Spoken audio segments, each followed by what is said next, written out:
no future for any separatism. I know that India has traditionally had good relations with Russia, and I can understand why India doesn't want to disrupt that good relationship. But plainly, Russia is the aggressor in Ukraine. It's a vicious... Well, India is the heart of the Quad. India is, in a sense, the point of the Quad. It's inevitable that as time goes by, there will be increasing tensions between China and all of its neighbours. There is no future for any separatism.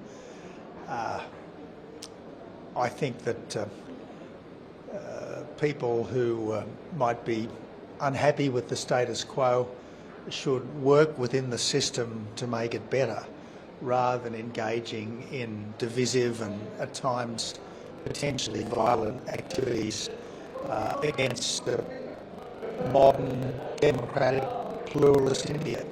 Well, I'm here to listen, and obviously we've listened this morning to an Indian government minister talking about climate. We've listened to a very interesting discussion, including Foreign Affairs Minister Jaishankar, on the state of the contemporary world. And we've just heard from the new Director of Intelligence in the Trump administration. And I guess the great thing about the Raisina dialogue is that it's a wonderful showcase for Indian soft power, and it attracts a lot of significant leaders and thinkers from all over the world. So I'm here to listen, I'm here to learn, and to the extent that I have something to contribute, I'll do my best. How do you see India-Australia ties as we move forward, so since you have close relations with India? I really want those ties between India and Australia to develop further. I think that it's inevitable that as time goes by, there will be increasing tensions between China and all of its neighbours. As long as China remains a communist dictatorship, I think it's inevitable that that will sadly be the case. And I think it's going to be very important in that event for all of the democracies of the Indo-Pacific to stand together, not against anyone, but in favour of the rule of law, in favour of peaceful coexistence, and against coercion and bullying. So India is the host for the Quad summit this year. What are your views on the Quad, and what can we expect from this year's Quad, and how important is India as a part? Well, India is the heart of the Quad. India is, in a sense, the point of the Quad, because but for Shinzo Abe of Japan and Narendra Modi of India, the Quad wouldn't really exist. If it develops as it should, the Quad will be the most significant geopolitical development since the formation of NATO. I stress that the Quad is not against anyone, but what it's for is really significant.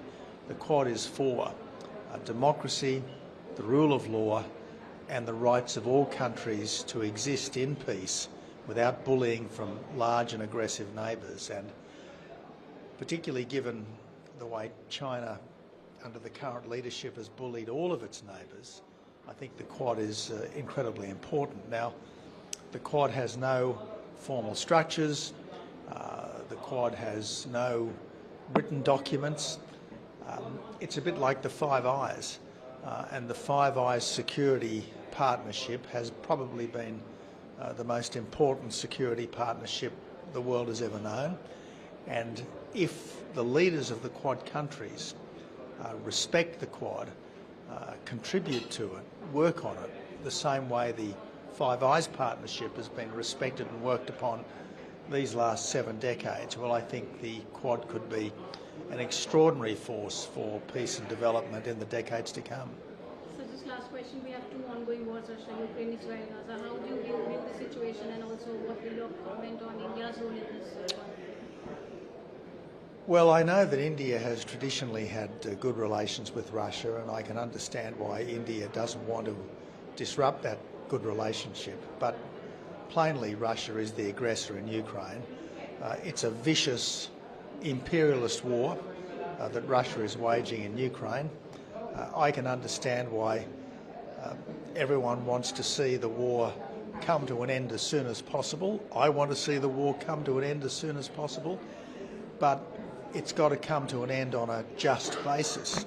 And if the Ukrainians are expected to trade territory, it's got to be for real security.